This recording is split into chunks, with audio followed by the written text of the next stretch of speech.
बिस्मिल्लाहिर्रहमानिर्रहीम। अस्सलामु अलैकुम। कायद की बातें मुस्तफ़ा कमाल और लेनिन से अजीम। सामीन, कायद की बातें प्राइवेट सेक्रेटरी के.एच. खुर्शीद साहब की ज़बानी। जनाब खुर्शीद साहब लिखते हैं, झूठे प्रोपेगेंडे और सस्ती शोहरत से जनाब मोहम्मद अली जिन्ना को बहुत सख्त नफ़रत थी। इसके साथ ही साथ कायद ये भी बर्दाश्त नहीं कर सकते थे कि हकीकत को दबाया या छुपाया जाए या सच्ची बातों को तोड़ मरोड़ कर पेश किया जाए। एक हिंदू प्रेस रिपोर्टर ने एक बार उनसे कहा कि मुझे कोई नसीहत कीजिए। कायद ने जवाब दिया, मेरे अजीज़ नौजवान, प्रेस का काम नहायत जिम्मेदारी का काम है। ये एक अमानत है जो तुम्हारे सुपुर्द की गई है। अगर प्रेस वाले अपने पेशा का सही इस्तेमाल करें तो वो मुल्क और कौम की बेहतरीन खिदमत कर सकते हैं। तुम्हें हर किसी से बेनियाज होकर और बेखौफ रहकर अपना फ़र्ज़ अंजाम देना चाहिए।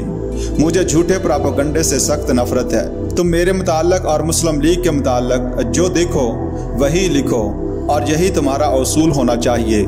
मुस्तक़बिल में क्या होने वाला है, किस इक़दाम का रद्द अमल क्या होगा और कितना गहरा और देरपा होगा। जनाब मोहम्मद अली जिन्ना की दूरबीनी मुसलमान थी। वो हर बात का तखमीना ऐसे दुरुस्त पहराए में करते कि अकल दंग रह जाती। शिमला कॉन्फ्रेंस के टूटने के 2 ही रोज़ बाद उन्होंने मुसलमानों से कहा, वो खबरदार हो जाएं क्योंकि इलेक्शन अचानक तुम पर ठोंस दिए जाएंगे और तुम्हें आज ही से इनके लिए तैयार होना चाहिए। इस बयान के एक ही माह के अंदर बरतानवी हुकूमत ने आम इंतखाबात का ऐलान कर दिया, जिससे कांग्रेसी हल्के भुना गए। जगदीश प्रसाद और मिस्टर जैकर और लीडरों ने तो एक मुश्तरका बयान में यहाँ तक कह दिया था कि हमारी समझ में नहीं आता कि हिंदुस्तान पर हुकूमत लॉर्ड डेवल करते हैं या मिस्टर जिन्ना। आखिर उन्हें इलेक्शन का पेश की पता कैसे चल गया। हालांकि ये महज कायद की फहम व दानिश थी कि उन्होंने अंदाज़ा किया कि अब अवाम के पास जाने के सिवा हुकूमत के पास और कोई रास्ता नहीं है। कायद को सियासतदानी नेहरू की तरह वालिदैन से तरक्की की सूरत में नहीं मिली थी कि वो उछल कर लीडरी और बड़ाई और शोहरत के संगासन पर बैठ गए हों। कायद ने मुसलसल मेहनत की और सियासत को सीखा और समझा। अलबत्ता उन्हें सियासियात में अपनी कानूनदानी से बहुत मदद मिली। उन्होंने असम्बली में जाकर भी बहुत फ़ायदा उठाया। सियासत तो दरअसल इनकी घुट्टी में पड़ी हुई थी और वो इसके दाव पेच और हर टेक्निक से बाखूबी वाकिफ़ थे। कायद अपनी ज़िंदगी में हमेशा कामयाब रहे, सिवाय एक बार जब वो नेशनलिस्ट थे और उन्होंने हिंदुओं और मुसलमानों को एक प्लेटफार्म पर लाने की कोशिश की। सूबा सिंध को बम्बई से अलग करवाया या सिंध बम्बई से अलग किया गया तो ये कायद की कोशिशों का नतीजा था।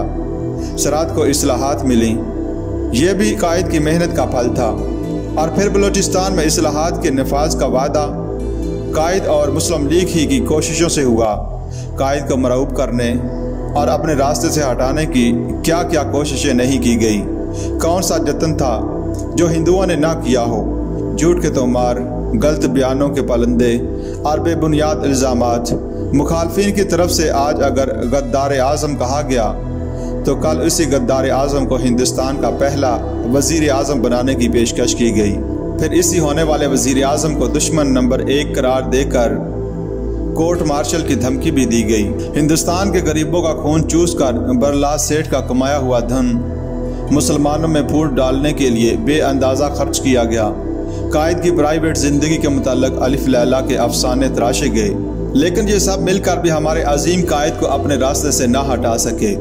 इन्हें अपनी सच्चाई, निस्बलैन की दुरुस्ती और अपनी कौम की वफादारी पर पूरा भरोसा और एतमाद था। इन्हें इस वक्त भी मरऊब नहीं किया जा सका जब वो तनहा थे। बाद में तो वो पूरी कौम के लीडर थे। वो एक पुरअमल सियासतदान थे और एक दीदा वर, दलेर, बाहिम्मत, तजर्बाकार और मुस्तकिल मजाज जर्नैल।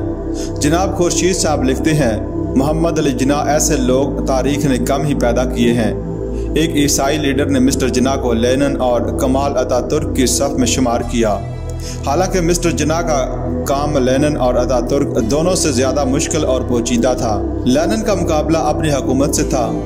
रूस पर रूसियों की ही हुकूमत थी और लेनिन ने रूस अहकाम और फौजी अफसरों के जज्बात का काफ़ी फ़ायदा उठाया। मुस्तफ़ा कमाल खुद एक जर्नैल था और फौज की अक्सरियत इसकी हामी थी। लेनिन और कमाल ने इस वक्त ज़ोर पकड़ा जब गुज़श्ता जंग अज़ीम में रूस और तुर्की की हुकूमतें शिकस्त खा चुकी थीं। अवाम में इन हुकूमतों का वक़ार ख़त्म हो चुका था और रूस और तुर्की की हुकूमतों की बदइंतज़ामी और आकबत नाअंदेश तरीक़ेकार से अवाम सख्त बदज़न हो चुके थे। इस पर रूसी एक कौम थे और तुर्क भी एक कौम और दुनिया इनकी कौमियत को तस्लीम करती थी। कायद-ए-आज़म मोहम्मद अली जिन्ना का माहौल इन दोनों लीडरों के माहौल से बहुत मुख्तलिफ था। इन्हें न सिर्फ एक बैरूनी ताकत का मुकाबला करना पड़ा बल्कि 20 करोड़ हिंदुओं का भी। ये तादाद और सरमाया के लिहाज से मुसलमानों से बहुत बेहतर पोजीशन में थे। कायद ने भेड़ों के एक गिरोह को कौम बनाया। इन्होंने हिंदुस्तान के 10 करोड़ मुसलमानों के लिए कुराए अर्ज़ पर एक जगह पैदा की। उन्होंने मुसलमानों को नई ज़िंदगी बख्शी और ये बात अयां है कि ये काम कमाल और लेनिन के काम से मुश्किल तर था।